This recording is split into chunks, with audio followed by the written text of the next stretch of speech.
여러분, 철학하면 뭐가 딱 떠오르세요? 아마 두꺼운 책, 어려운 말, 하얀 수염의 할아버지? 뭐 이런 거겠죠?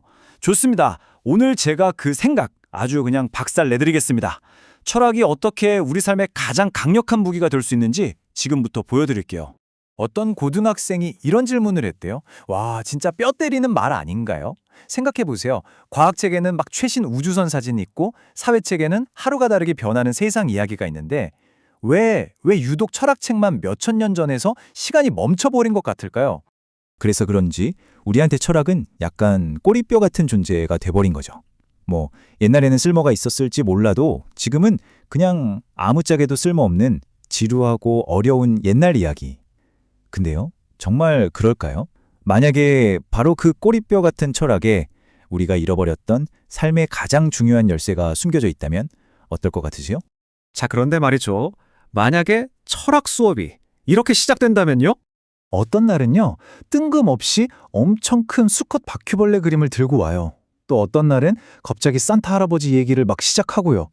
심지어 기관총 장난감 있잖아요. 그걸 들고 교실 문을 쾅 하고 열고 들어오신대요.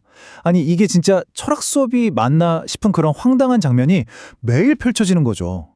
근데 진짜 놀라운 건 이런 정신없는 수업에 학생들이 막 열광한다는 거예요. 심지어 어떤 신입생은 저 아저씨, 아니 저 선생님 때문에 이 학교 왔어요 라고 할 정도라니까요. 그러니까 이분은 지루함이야말로 철학의 최대의 적이다. 이건 그냥 온몸으로 보여주고 있는 거죠. 네, 이 독특한 선생님의 정체, 바로 스스로를 임상철학자라고 부르는 안광복 선생님입니다. 이분한테 철학은요, 그냥 책장에 꽂혀있는 죽은 지식이 아니에요. 지금 당장 우리의 아픈 마음을 치료해주는 살아있는 처방전 같은 거죠. 자, 그럼 지금부터 이분이 우리 삶의 문제들에 대해서 도대체 어떤 기상천외한 처방전을 내리는지 그 비밀을 같이 한번 파헤쳐볼까요? 이 처방전 아주 간단해요. 딱 3단계입니다. 예를 들어 볼게요. 자, 1단계. 나 회사에서 인정받고 싶은데 왜 이렇게 자꾸 화만 나지? 이런 현실적인 고민을 먼저 진단해요. 그리고 2단계, 이 문제를 무려 2000년 전 로마의 황제이자 철학자였던 아우렐리우스랑 딱 연결시키는 거죠. 마지막 3단계, 그의 책 명상록에 나오는 네가 통제할 수 있는 것과 없는 것을 구분해라. 이 지혜를요. 좋아, 그럼 오늘 퇴근하고 30분만 산책하자. 처럼 지금 당장 할 수 있는 구체적인 행동으로 바꿔서 딱 제시해 주는 거예요. 바로 이 지점에서 철학에 엄청난 전환이 일어나는 겁니다.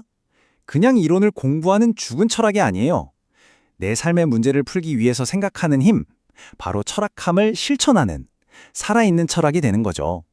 머리로만 아는 철학이 아니라 가슴으로 느끼고 직접 몸으로 부딪히는 그런 철학으로요. 좋아요. 그럼 이제 이 철학이라는 무기를 딱 들고 우리 삶의 가장 골치 아픈 적 중 하나죠. 바로 악플과의 전쟁터로 한번 직접 가보겠습니다. 누군가 악플 때문에 힘들어하면 안 선생님은 고대 로마의 스토아 철학을 처방해 줍니다.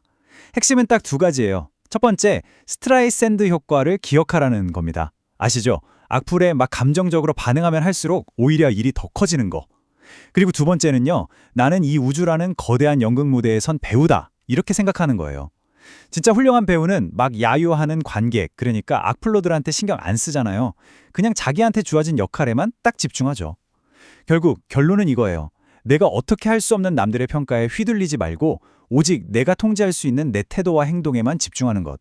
이게 바로 스토아 철학이 우리에게 주는 아주 강력한 마음의 방패가 되는 거죠. 물론 이게 말처럼 쉽지는 않죠. 그래서 안 선생님은 철학을 영혼의 먼지를 닦는 일에 비유해요. 우리가 매일 방 청소해도 먼지는 계속 쌓이잖아요. 그것처럼 분노나 억울함 같은 감정도 계속 우리 마음에 쌓인다는 거죠. 그러니까 철학한다는 건 어느 날 갑자기 유레카 하고 깨닫는 게 아니라 매일매일 내 마음을 쓸고 닦아주는 꾸준한 실천인 거예요. 어쩌면 철학은 정답을 찾는 게 아니라 매일 더 나은 질문을 던지는 그런 삶의 태도 그 자체일지도 모르겠네요. 결국 이분이 우리한테 던지는 메시지는 딱 하나예요. 이제 더 이상 남이 차려준 생각의 밥상 그냥 받아먹지 말고 내 삶이라는 재료로 직접 생각의 밥상을 차리는 진짜 주인이 되라는 거죠. 세상이 어지럽고 혼란스러울수록 우리는 자꾸 뭔가에 기대고 싶어지잖아요. 바로 이럴 때 철학이 세상 온갖 것들이 나를 마구 흔들어도 나라는 중심을 꽉 붙잡게 해주는 그런 든든한 닻이 되어주는 거예요. 여기서 제가 정말 놀랍고도 좀 씁쓸한 사실 하나 알려드릴게요. 이 숫자, 30명. 이게 뭔지 아세요? 대한민국 전체 고등학교에서 정식으로 철학을 가르치는 선생님 숫자래요. 딱 30분. 그러니까 안광복 선생님 같은 분이 그만큼 특별하고 소중한 존재인 거죠. 어쩌면 우리는 가장 중요한 걸 가르치는 선생님을 가장 적게 가지고 있는 건지도 모르겠습니다. 철학은 우리에게 정답을 알려주지 않아요. 대신 최고의 질문을 던지게 만들어주죠. 자, 그렇다면 오늘 여러분의 삶에는 어떤 질문이 필요하신가요?